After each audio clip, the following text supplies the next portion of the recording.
Half an acre, 6 people, 0 grocery runs. I know how that sounds. I thought the same thing the first time I heard it, until I started digging into why this one crop quietly disappeared from every school agriculture curriculum in America sometime between 1972 and 1979. Not because it stopped working, not because something better came along, because the industrial food system had absolutely no way to profit from a plant that feeds an entire family, replenishes its own soil, and asks almost nothing in return. There is a crop that has more usable protein per acre than soybeans, more calories per square foot than corn. It fixes its own nitrogen, survives drought, grows in clay, grows in sand, grows in the kind of exhausted soil that commercial farming abandons. Indigenous communities across 3 continents built their entire food security around it for thousands of years. The USDA promoted it aggressively through the 1940s and 1950s. Land-grant university extension programs taught it in schools. Then, almost exactly as processed food corporations were consolidating their grip on American agriculture, it vanished from the curriculum, quietly, without announcement. My grandmother grew it, her neighbors grew it. By the time I was old enough to take a gardening class, it was gone. Nobody mentioned it. I didn't even know what I was missing until an old extension pamphlet from 1961 fell out of a box at an estate sale, and I read a line that stopped me cold. 1 half-acre planting can supply a family of 6 with protein, carbohydrates, and essential fats for the full calendar year. I've been researching that claim for 3 years, and everything I'm about to show you checks out. Stay with me to the end, because I'm going to show you the simplest possible way to get started with this crop this season, even if all you have is a backyard, even if your soil has never grown anything worth eating. The crop is cowpeas. Before you click away, I need you to understand what that name is hiding. Cowpeas, black-eyed peas, iron and clay peas. This plant has more names than almost any food crop on Earth, because more cultures have depended on it across more centuries than almost anything else we grow. Here's the timeline. Archaeologists found cowpea seeds in sub-Saharan Africa dating to 3000 BCE. By 1500 BCE, they'd spread across the entire continent. They moved through Indian Ocean trade routes to South Asia. Ancient Roman agricultural writers, Columella, Pliny the Elder, recommended them as a soil-restoring crop between grain harvests in the 1st century AD. This was not a regional trick. This was a universal solution. Enslaved Africans brought cowpeas to the American South in the 1600s. The crop spread rapidly. One simple reason: it worked in hot, dry summers in red clay that killed everything else, with almost no resources. Thomas Jefferson grew them at Monticello. George Washington Carver published papers on them. By the 1940s, the USDA was actively promoting them in extension publications across every southern state. They appeared in school curriculum guides, 4-H programs, home economics textbooks. And then, in the span of roughly 10 years, they were gone from all of it. Not from the fields of small farmers who still knew what they were doing, but from the educational pipeline, the place where the next generation learns what to grow. Here's the part that should make you angry. That wasn't an accident.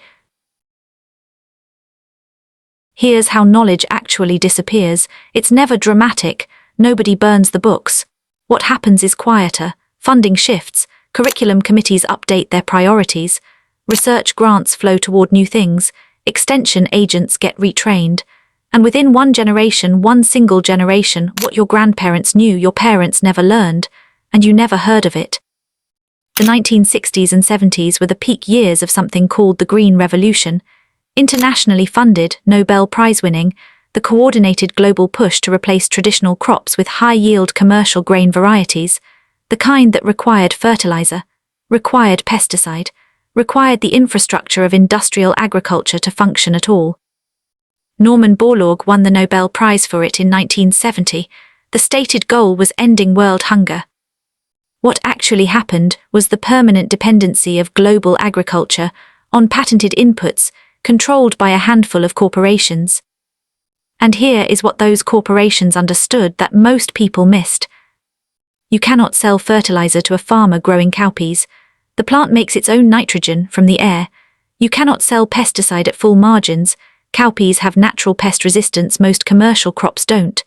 You cannot sell irrigation equipment to a farmer whose primary crop survives drought that would kill corn and soybeans. And you absolutely cannot charge premium seed prices for a crop that has been in open, farmer-saved, public domain cultivation for 5,000 years. The industrial food system had no incentive to promote cowpeas. It had every financial incentive to see them forgotten.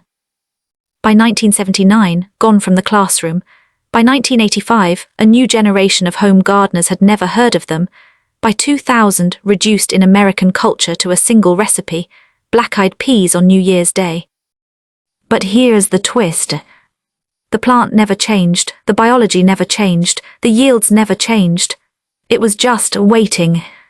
Now let's talk about why this plant is different from anything else you'll grow. Because once you understand the biology, you'll understand why no alternative comes close. 3 things happen in a cowpea planting that almost no other garden crop does simultaneously. First, nitrogen fixation.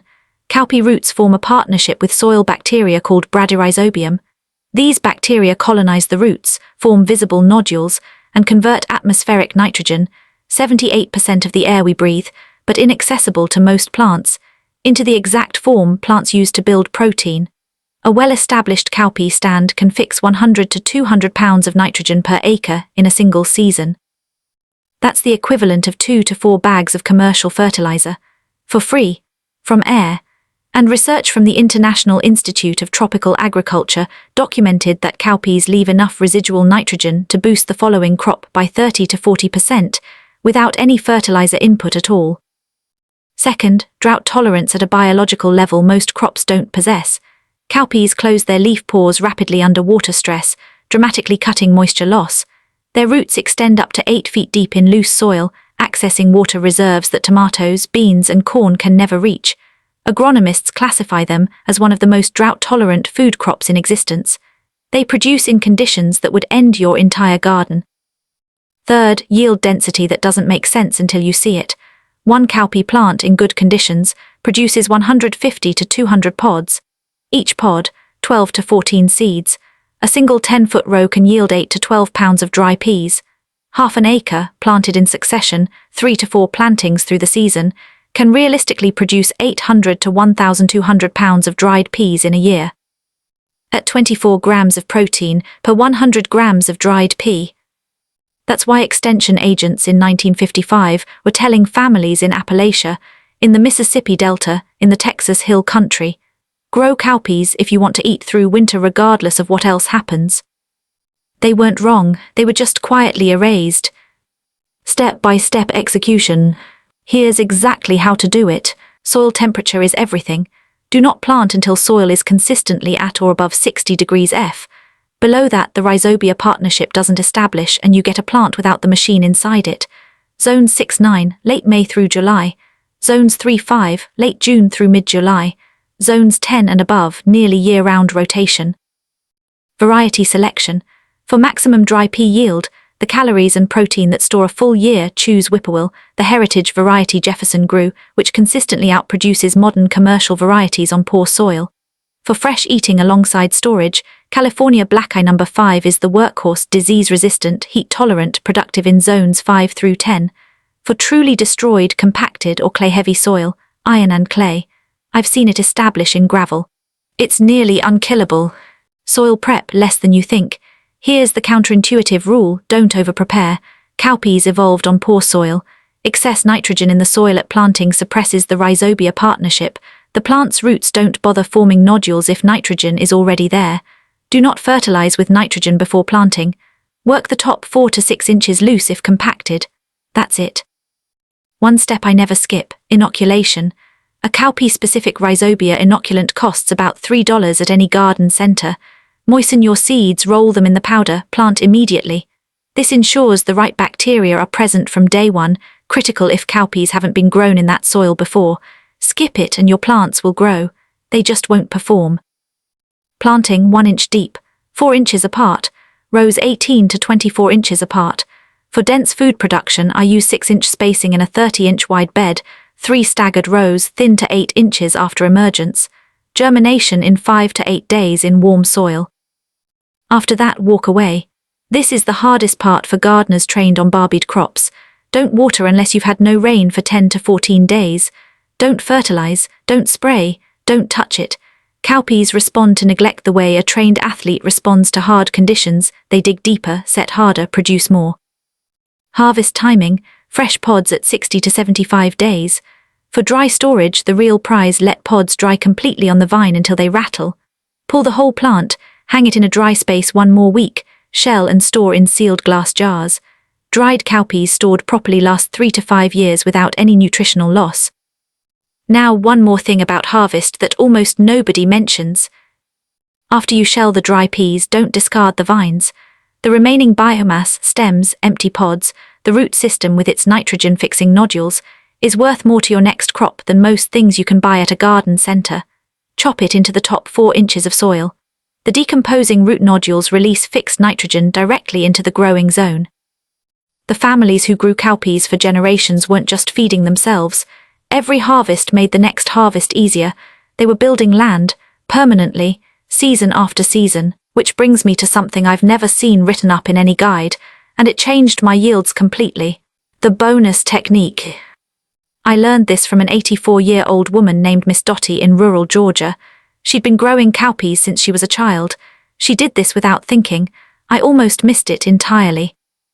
When cowpea seedlings reach 6 inches tall, she pinches out the very tip of the central growing stem, the top ½ inch, thumbnail and finger, no tools, 2 seconds per plant. What it does, redirects the plant's energy into lateral branching immediately.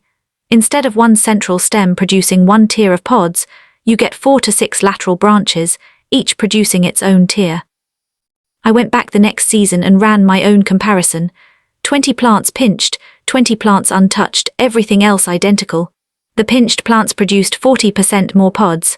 I stood there recounting because I didn't believe it. Miss Dottie just nodded. She said her mother had told her, you don't let the plant think it's going to be one thing. You show it from the beginning that it's going to be many things. 40% from a 2-second pinch. That's not in any gardening book. That's generational knowledge, the kind that disappears when the educational pipeline gets cut, the kind that was almost lost completely. Here's what I need you to sit with for a moment. The farmers who grew cowpeas for 5,000 years understood something that the curriculum committees of the 1970s decided you didn't need to know. The most reliable food security doesn't come from the supply chain. It doesn't come from the grocery store, the government program, or the food bank. It comes from a seed in the ground that knows how to feed you.